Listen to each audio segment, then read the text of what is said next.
Thank you so much, Sam. Thank you. It's wonderful to be here this morning. I don't know if I'm talking loud enough. I probably am, but I don't know. It's loud enough for the camera. I'm a print journalist, so we're not good at these things. It's great to see you all this morning. It's an incredibly important issue we're talking about. I'm going to have to refer a little more to my notes I normally would in this kind of a panel, because my job is to talk about Iran in the campaign, what the candidates have been saying about the issue, where they fall on a spectrum of policy options. As a journalist who's going to try to be actually loyal to the words of the candidates, I'm going to have to actually read them more than I normally would, because I don't want to misquote them any more than sometimes happens by human error. Originally, I thought I had the easiest job with the panel, because, as we all know, political campaigns are not about issues, but they're about winning elections. So I thought we could easily sum up that, that what they were saying was of no import, because they wouldn't stick to it anyway. I do think we were somewhat at a disadvantage to look at the issue and the candidates and their options in the middle of the campaign, right before Iowa starts, for the Iowa primary, and the Iowa caucuses. However, I do think it serves a purpose to see the ideological differences of the candidates and their different temperaments.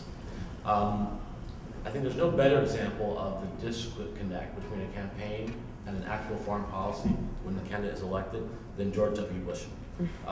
In 2000, you all remember a very famous article by the subject of my biography, as Sam said, Condoleezza Rice, in Foreign Affairs in January 2000 issue of Foreign Affairs. Rice came out very strongly, at that time Bush's national security guru, foreign policy guru in his campaign, against overextending the military. She came out against a foreign policy that lacked a strategic focus, an end game. And she said specifically that Marines aren't made for escorting children to school. She came out against nation building very forcefully. Well, we all know how that ended. The Bush campaign's foreign policy rhetoric was largely a critique or a response to the Clinton foreign policy, at least as much as it was reflective of what a George W. Bush administration would do. The point is, the candidate's rhetoric usually does not translate into action, especially, even more than I think than a domestic policy, especially when we're talking about foreign policy. That said, it is appropriate to start our discussion of Iran in this campaign with George W. Bush. If you recall, at the beginning of this year, the president himself set the tone for discussion of Iran and policy options toward Iran in the campaign, in what I would call the pre-campaign. Now, this was the beginning of the year when the president announced the surge of troops in Iraq. One of the rationales he said, gave very specifically, was Iran.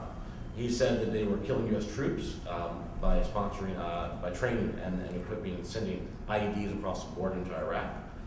In February, the president said, I can say with certainty that the Quds Force, part of Iran's Revolutionary Guards, was making and shipping IEDs to Iraq.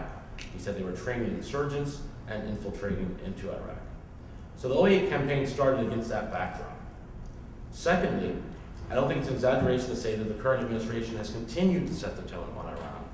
Each of the presidential candidates has been reactive to events concerning Iran rather than proactive, rather than setting their own agendas or laying out policy proposals, as we'll see. Thirdly, Iran has been used mostly as a cudgel, either to beat on rivals competing for one's party's nomination or on the Bush administration itself. But mostly it's been a political football tossed back and forth. Detailed policy prescriptions have been avoided. Instead, we see each candidate reacting to external events and in some cases changing their rhetoric depending on the events. And this shows, I think, that Iran is not a first-order issue in this campaign, despite the often intense rhetoric that we hear. Finally, we have to understand the candidates' positions in light of the members of their party's politics. This is primary season, and as the New York Times CBS poll found in mid-November, 4% of Democrats in Iowa and New Hampshire said they would support a candidate who advocates military action soon to prevent Iran from gaining nuclear weapons. 4%. That compares to 38% of Republicans in New Hampshire and 31% of Republicans in Iowa who said they would support a candidate who advocated military action soon to prevent Iran from gaining nuclear weapons. That is the difference in the political landscapes that each of these sets of candidates is facing in their own party primaries. What are the candidates' positions? first concern for the GOP primary candidates has been the GOP primary voter. The GOP primary voter is more hawkish than the average American. Moreover, 2/3 of Republicans, and it's very conceivable that even more of primary voters, still support George W. Bush and give him a positive approval rating. Ergo, the first priority of candidates has been to rarely say the president's name on the stump, and secondly, to keep criticism to a minimum. Republican candidates share, for the most part, a bellicosity when it comes to Iran. It's been solely discussed in the Republican campaign in terms of countering the threat, interference and killing, talking about the interference and killing of troops in Iraq, and talking about Iran's nuclear ambitions. Romney and Giuliani have been trying to out-tough each other through the campaign. Governor Romney, after the administration imposed sweeping sanctions against the Quds Force and 4 state-owned Iranian banks in late October, said that if Iran didn't yield to sanctions, he would advocate a military blockade or a bombardment, quote unquote, of some kind, quote unquote. The governor also has advocated limited tactical nuclear attacks to prevent Iran from gaining nuclear weapons.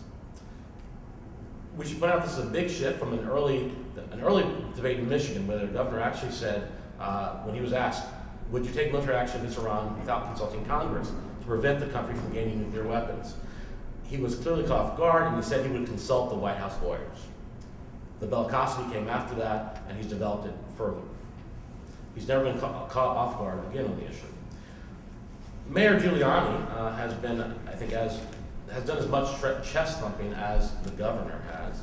After the October sanctions against the Quds Force was announced, he said the prospect of a military strike against Iran was a promise, not a threat.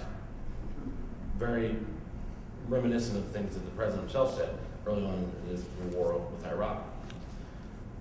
John McCain, who was for a long time no longer considered a major candidate, and I'm only talking about the major candidates this morning, but because of some recent newspaper endorsements in Iowa and New Hampshire, is now considered a major candidate, has been very different from Giuliani and Romney, at least in his tone.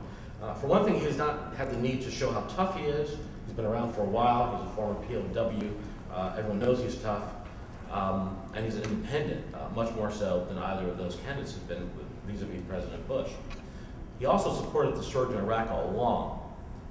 So after the October sanctions against the Quds Force, McCain once again reiterated his basic philosophy on Iran, which is relatively centrist in this field of Republican candidates, which is the only thing more dangerous than a war with Iran, he said, is an Iran with nuclear weapons, meaning he'd advocate military force, but only as a last resort.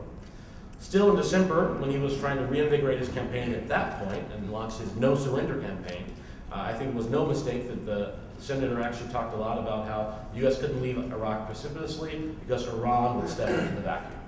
No surrender. Again, using Iran as a foil, which Austin has been in the campaign.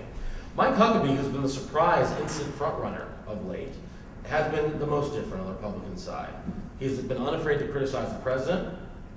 Also, though, he was clueless about the National Intelligence Estimate that came out some 17 days ago on December 3rd. That estimate, of course, said Iran had halted its nuclear weapon program in 2003. The former Arkansas governor was unaware.